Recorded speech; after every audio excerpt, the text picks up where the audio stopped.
There's no Cincinnati Bengals football this weekend, so let's take a look at the 2024 season in hindsight in a postmortem.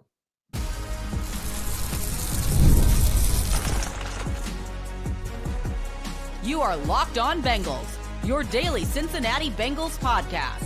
Part of the Locked On Podcast Network, your team every day. What up, Bengals fans? Welcome to another episode of the Locked On Bengals podcast. I'm your host, Jake Liscow. He's your host, James Rapien, and we are Locked On Bengals. We're on YouTube. We're everywhere you get your podcasts, and all the everydayers out there already know that. All of you who make us your first listen already know that. Welcome back to another episode. And everybody who's new, well, you can hit that subscribe button to make sure you don't miss an episode of Locked On Bengals all offseason, all season long, as we will be here for you to get you that daily hit of Bengals news and analysis that you're looking for. Today, we're going to start with the Jermaine Burton news that emerged on Wednesday. Some more information around what happened before he didn't travel with the team for their last game of the season. Today's episode is brought to you by PrizePicks. You can check it out at prizepicks.com/LockedOnNFL and use promo code LockedOnNFL to win $50 instantly when you play your first $5. And James, before we get to that 2024 postmortem, the reflection on the season that fell short of expectations, a bit of news to get to, unfortunately, with some more details around what's going on with Jermaine Burton. Yeah, unfortunate. Jermaine Burton in the news again, this time for off the field stuff. Obviously, we've talked a lot about him on the field. He didn't travel with the team for the season finale in Pittsburgh, and part of why might be this. And the Cincinnati.com has been all over this. They obtained a police report where Jermaine Burton was accused of assault. No charges were filed. No charges were pressed from the 19-year-old who was his girlfriend. But at the same time, it's another thing. It's another, man, can he get out of his own way? And so the legal process, at least up to this point, appears to have settled. But man, what a honestly nightmare scenario for the Bengals. Drafting Jermaine 80th overall, and obviously there's details in the report that we can get to, but high level, it's just like it was about as bad of a season on the field and obviously off the field as you could have anticipated when they drafted him 80th overall. Yeah, and this is what we talked about when they drafted him. This is what we talked about with all the guests who came on the show to talk about that pick. That was a pick that had a lot of attention in the Bengals draft class, because here was a player who, go back and listen to our episode with Steve Palazzolo, for example, was seen to be one of the more talented wide receivers available in the class. Mm-hmm. But when you talk to people in the league, when you talk to people who had talked to some of the coaches, we heard on repeat, this is a guy who has all the talent, but we couldn't find a single person to say something nice about it, was the kind of thing that we were told about Jermaine Burton, both on the show and talking to some of our guests before and after recording.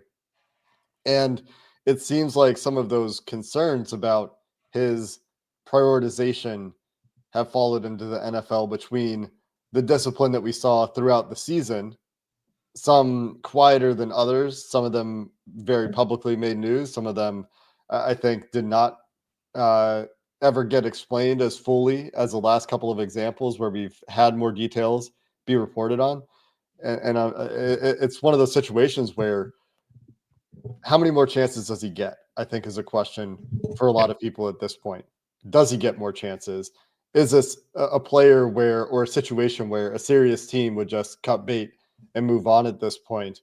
It is a question that we had numerous people ask in the Locked On Bengals Insider text subscription. Join subtext.com/LockedOnBengals. We had a few texts like, just move on. What's it cost him to cut him?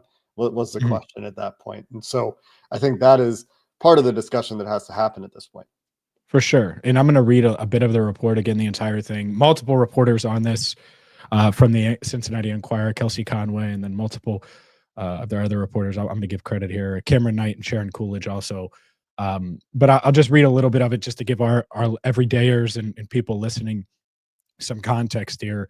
The woman called for help around 8:45 a.m. On December 30th. Jermaine Burton on the Bengals just broke into my house. He broke my phone. He's been like pretty abusive. He does a lot of things I don't tolerate. He was yelling at me in the car. He was screaming and saying things. He wouldn't let me go inside.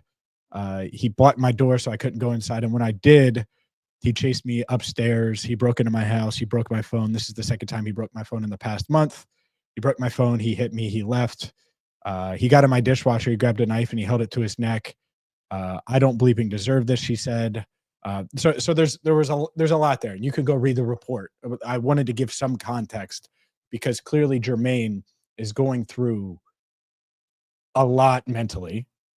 Obviously, this year has been hard on him on the field. Like I have no doubt there. Like I think he's lost from an on-field perspective, and off the field, it seems that way as well. And so when you make a pick like this, and the Bengals, as of 12:32 Thursday Eastern time, as we record this, they have not cut him.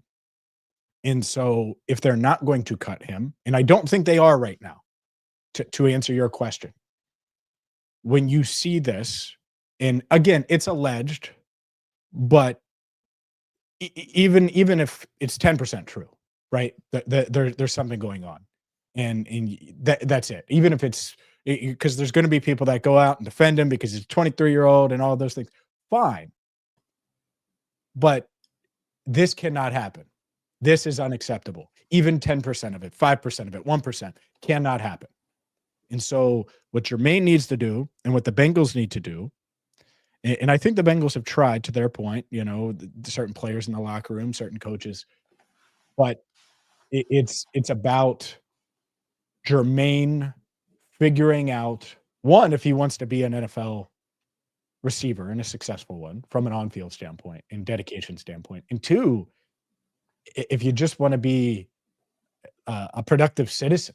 Like this is because this could lead, if charges are pressed, now we're talking about a whole different realm here. And that didn't happen for whatever reason. Fine. This has to be it. This has to be the turning point for Jermaine.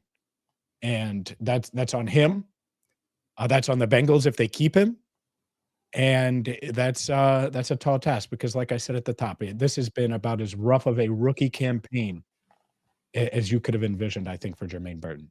And he's had chances to turn it around. Obviously, there have been signpost moments. Hey, turn it around now. Or when are you going to turn it around? And most notably of those that we've seen before this incident was Joe Burrow stumping for Jermaine Burton in his midweek meeting with the media, and then Burton missing meetings or missing workouts, missing walkthroughs, and then being missing the walkthrough. Yeah, the walkthrough. That was ahead of the Raiders game, I want to say. They had a whole plan for him. The Raiders. And Joe Burrow's up there praising him, and then he just, that's self-sabotage, right? That's something that should be a neon sign that says, hey, we need to do something different here if you're Jermaine Burton. And there's a lot of people that are saying, the locker room has to reach out. Somebody needs to lead this guy. And we don't know the extent to which that has happened or not. But regardless of what the team is doing, his teammates are doing, at some point, the individual has to make a choice. You cannot help someone who isn't willing to take those steps himself. And we don't know the details around that, right? But yeah, it has to start with the individual. I was on, it's a really good point. And I was on with Bengal Jim had me on their season wrap-up show. And TJ Hushmanzada was also on. And Ben Baby and me asked about Jermaine. Mm-hmm. And this was before this report came out. And he said he had a good conversation with him. I'm sure TJ was aware of this. We weren't. We had heard about it through back channels, full disclosure. Didn't have the report, didn't have everything that Cincinnati.com and the Enquirer were able to obtain. So shout out to them for doing that. But TJ is like, at some point, I can't do it for you. And I think that's where he is right now. It's like, I can't want it more than you. And that's TJ who's worked with him. And I'm paraphrasing a little bit, but that was the message. And so now it is that there's a crossroads that he's at. And he's really got to pick the right path here, I think, if he's going to salvage this, because he does have talent. There's a reason Zach was banging on the table when they drafted him. It's because the hands he has downfield on these go routes are insane. He's really good at it. It's a special quality that a lot of guys don't have, the way he's able to track the ball. But man, oh man, it was a rough first year for Jermaine Burton, and he's got to get it figured out right now. Would still love to get the behind the scenes on what led them to in my mind, my perception is flip from Jalen McMillan, who we all thought they were going to draft in the 3rd round, to Jermaine Burton. Would love the behind the scenes there. I had an article written, Bengals pick Jalen McMillan 80th overall. Mhm. Like the whole thing was done because I thought they were picking him if he had fallen to there. And then I switched it for Burton because it's a receiver and you can do it quickly and you're rolling on the fly. But I Googled it the other day and I forgot to switch one of the titles. Yeah. So it says McMillan on one of the little small titles in Google, but it obviously has Burton as the headline. And it's like, man, like that's how close it was. I think it was down to those two guys and they went with Burton.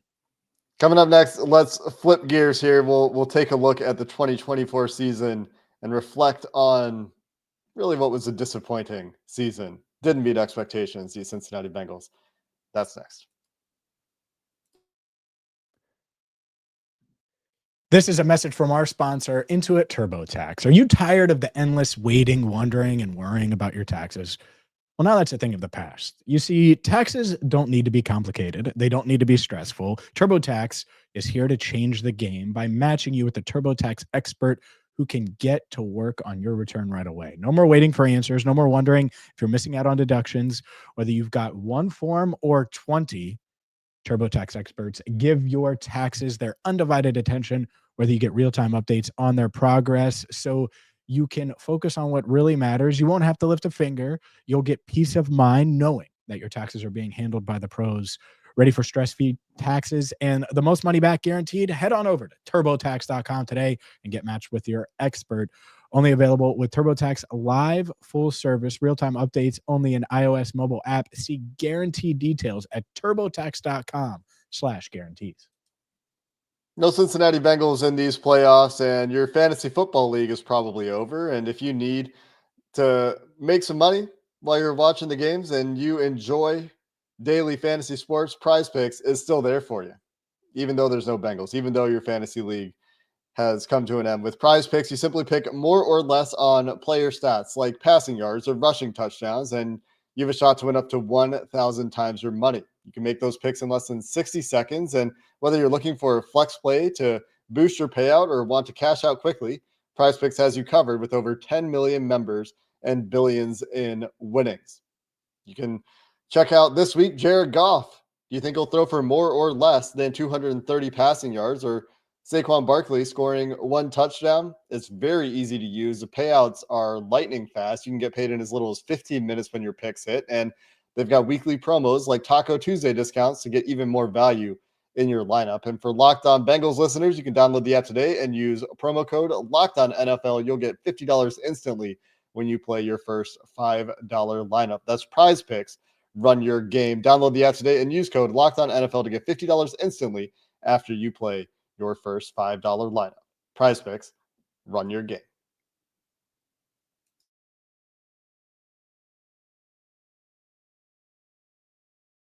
Real quick before we get to our Bengals 2024 post-mortem, Lou Anarumo set to interview for the Bengals for the Colts defensive coordinator vacancy next week.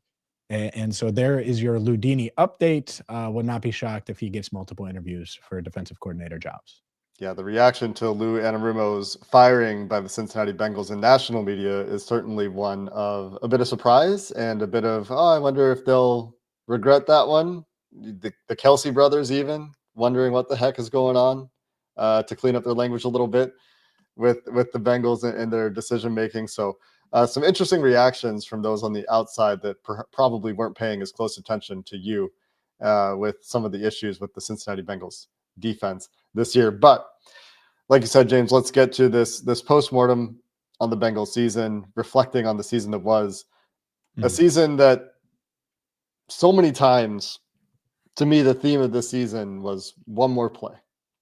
And there's so many games this season against teams that ended up with winning records and ended up going to the playoffs, where one more play could have put the Bengals in playoff position and could have totally changed the way we perceived this season.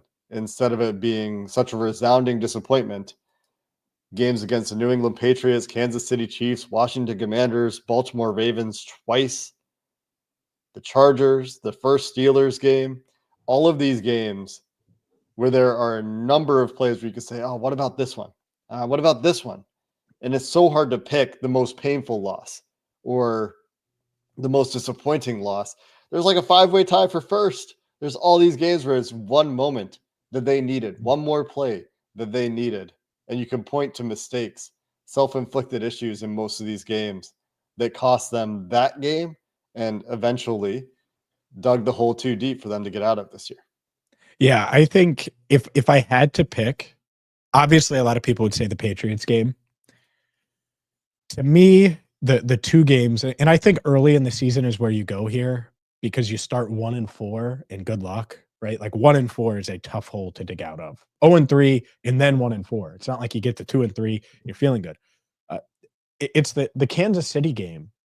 If they had won that game, think about how different the vibes would have been just in general. Like, oh my God, they just went on the road and beat the Chiefs after losing to the Patriots. You just, it would have made up for it. Even if in real time, they would have been 1-1 with a win over the Chiefs. The Chiefs somehow would have probably finished either 14-3 or 15-2, but they, by the way, would have had to play their starters this past week. So that would have mattered too.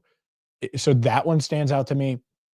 And then the first Ravens game. And again, you can go over literally every loss, 7 of their losses of the 8 were by 1 score. So you can go over all of them but the Eagles game.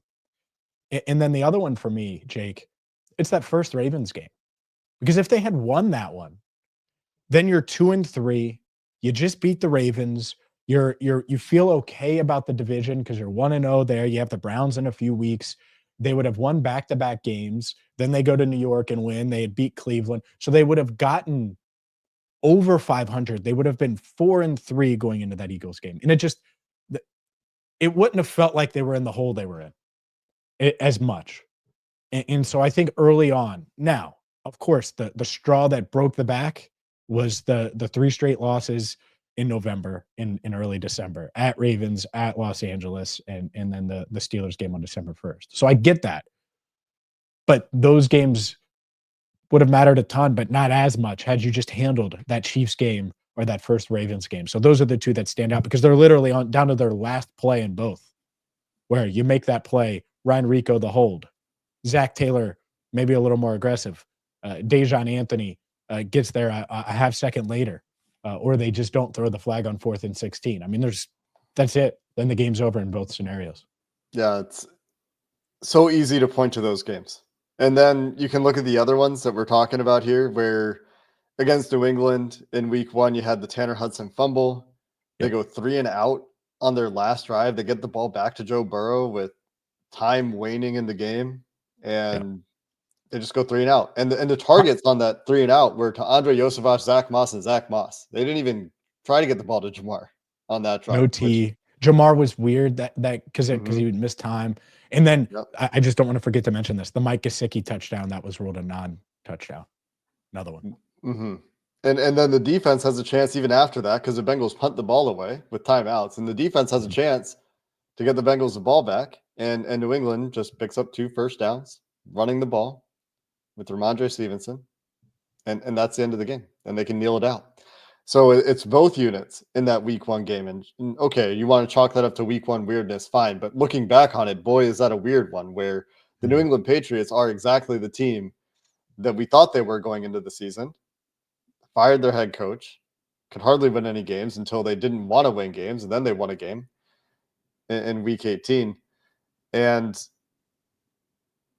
that one, I think because of who the team is and where those teams went late in the season is also up there. But yeah, you look at that Baltimore game where you have the interception when the Bengals are in control late in the game. You give up the game tying field goal instead of doing anything with the ball with a minute 35 to try to win the game in regulation. You take a sack on first down, you go 3 and out, and then in overtime you get that gift from the Ravens on the aborted snap, the fumble recovery, and you're in field goal range already.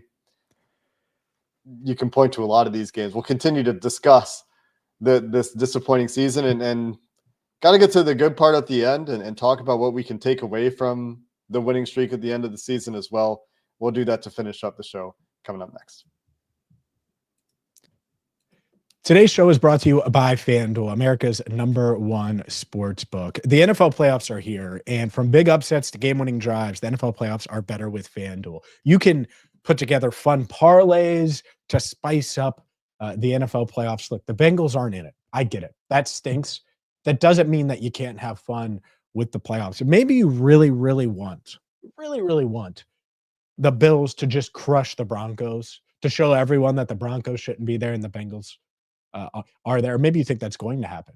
Well, you can wager on the Bills to handle business against the Broncos. Maybe you think the Steelers are going to upset the Ravens, which would shock a lot of people. The point is you can wager on everything from money lines to point spreads to same game parlays. You can live bet. Let's say the Steelers jump out to a 10-0 lead on the Ravens, but you think Lamar Jackson's going to lead the comeback. Boom. You can do all of that and so much more with FanDuel. And right now, new customers can bet $5 and get $200 in bonus bets guaranteed. That's $200 in bonus bets, win or lose.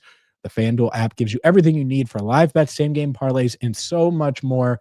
Just visit FanDuel.com to join today and get started with $200 in bonus bets. That's FanDuel.com. Make this playoff season unforgettable with FanDuel, an official sportsbook partner of the NFL. While there were plenty of painful losses this year, James, and moments in each of those games, in the Chargers game, missing a couple of field goals, running out of time at the end of the game, going 14 yards and punting in one of their last opportunities to get points in regulation after coming back from being down 3 scores. Mm-hmm.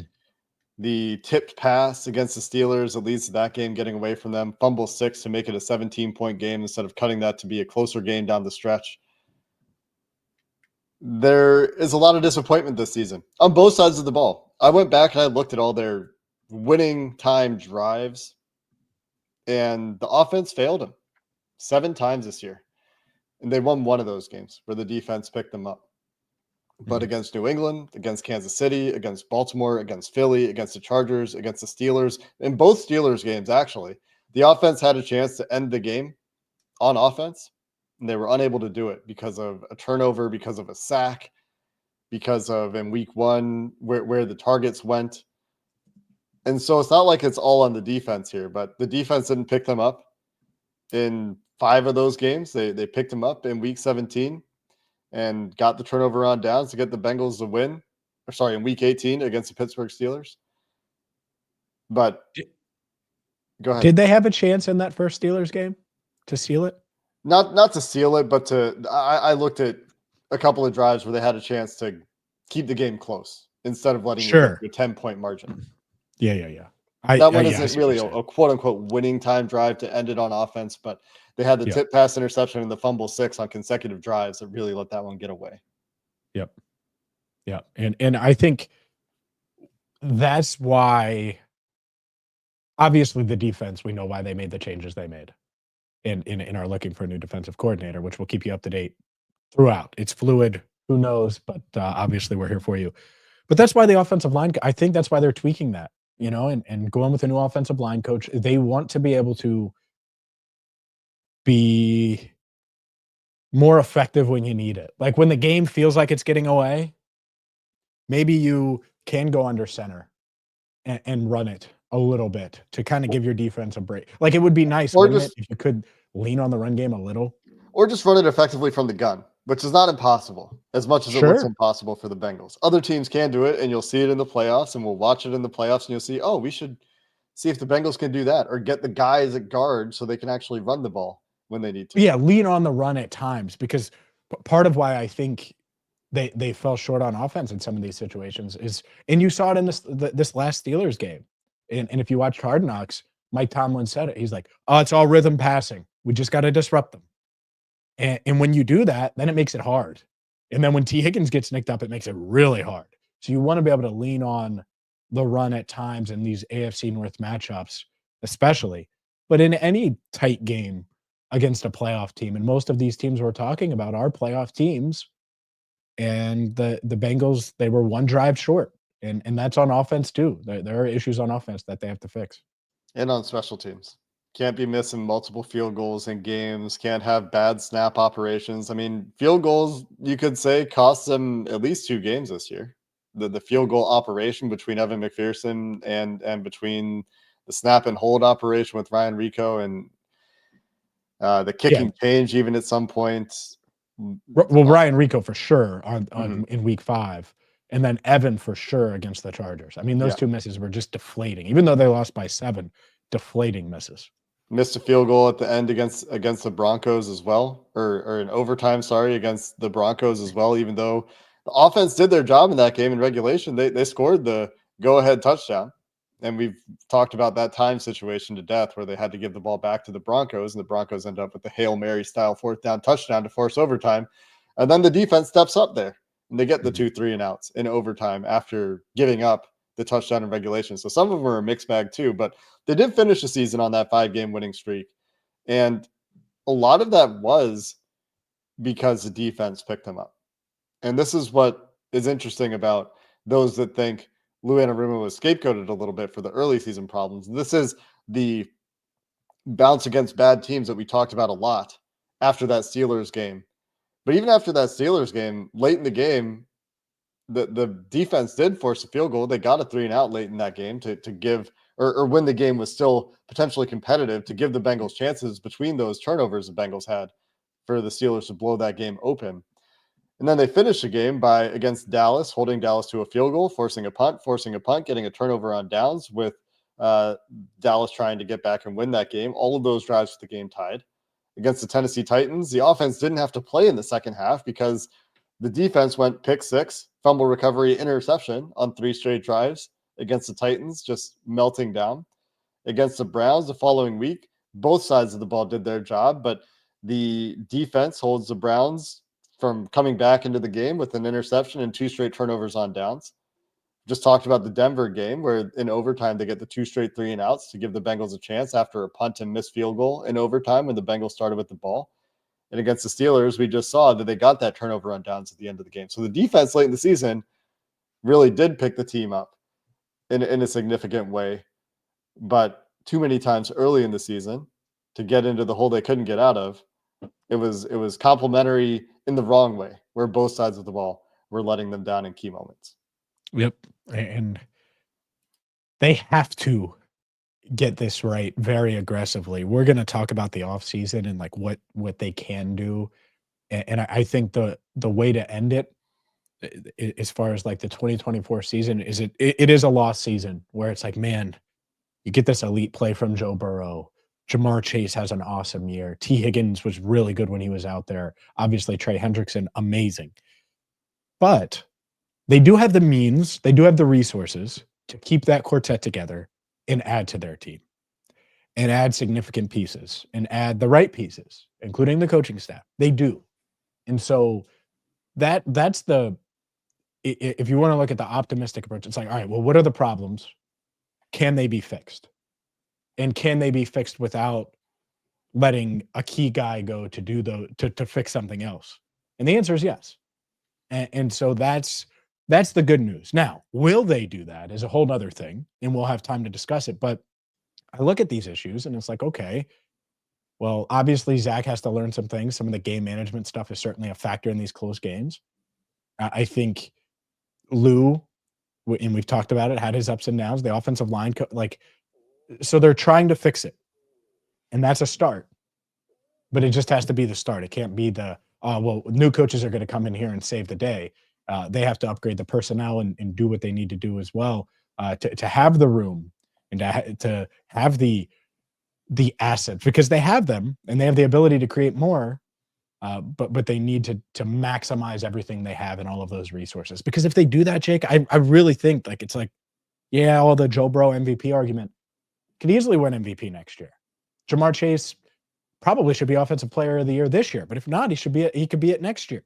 Like there's a scenario where that happens, but you really need to maximize it. And who knows, maybe Trey gets to 20 sacks if he has other pass rushers around him, that the defenses can focus on. So it's one of those things where, 9-8, it's disappointing. But I don't think they need to rebuild. I think they need to reset a little bit and be aggressive doing it, and hopefully they do. And we'll talk about some of the specific areas they obviously need to address, some of the cap casualties, some of the things they can do to create cap space. And the free agent class, as it were, is not the best free agent group, it would seem. There are guys, though. There's all the more reason to pay T for one. And two, there are always guys. There are always ways for you to find the players that fit, and the draft will be a huge part of this as well, obviously. But there's some specific areas the Bengals can target, and if they can improve in those areas, this is a team that was just very close to sneaking into the playoffs or winning one more game with everything we just talked about that went wrong this year in all of those games. And that's because Joe Burrow, Jamar Chase, Trey Hendrickson, T. Higgins, Chase Brown were awesome players for you this year. And the Bengals need to do what they need to do to make sure those players are in a good place going into 25. And I think there's going to be a lot of discussion around a few of them in particular. And we'll get to those. We have plenty of time for that. But if they can right some of those things, then you still got the core that carried you to where you got this season, which was just 9-8, just one game short. And all of those close losses they had where you fix just a little bit. It's not even that you have to be leaps and bounds better. Then you're right there and in the playoffs, and you got teams that are worried about you. And you listen to Travis Kelce. He's not scared of the Bengals. Sure, you can believe that. But he's also thinking the playoffs would have been more fun if the Bengals were in it, because he wants to play. If you listen to him, he wants to play all the good teams. Sure. And he's categorizing the Bengals, because while he's talking about not being scared of the Bengals, he's also heaping a lot of praise on the Bengals, saying this is a good team that was hot down the stretch, and we would have loved to have had the opportunity to go against the best, is his perspective that he shared. Yeah, I'm a Bearcat, so I like Travis. I know a lot of Bengals fans don't. I think the Chiefs were very excited deep down that the Bengals didn't make it in. And it doesn't mean that they're scared. It's two different things. Yeah. But you don't want to have to deal with Joe Burrow if you don't have to. It's just the rings are the same regardless. It doesn't matter who you're playing. Yeah. And so it's one of those things. But it's if they had won one of those other games, let's say they had won in Kansas City week 2 and that's it, and then they win 5 straight and make it into the postseason, there would be people thinking that they could make the Super Bowl this year as a 7 seed. Going on the road 3 straight times. There would be. And unfortunately, it just it wasn't meant to be, because it would have been fun to track to see if Joe Burrow could go on the road and slay 3 dragons en route to another Super Bowl run. We'll see what news we get over the weekend. That would have been fun. And if we don't get pressing news, the next thing you'll hear from us is likely a look ahead to the offseason and some of those key decisions the Bengals will have to make in some of those key areas they need to improve, or the latest on these coaching searches that something may happen. We may need to come back to you with those updates as they occur. But until next time, that's going to do it for this episode of the Locked On Bengals podcast. Thanks for listening. Hoo day, and have a good one.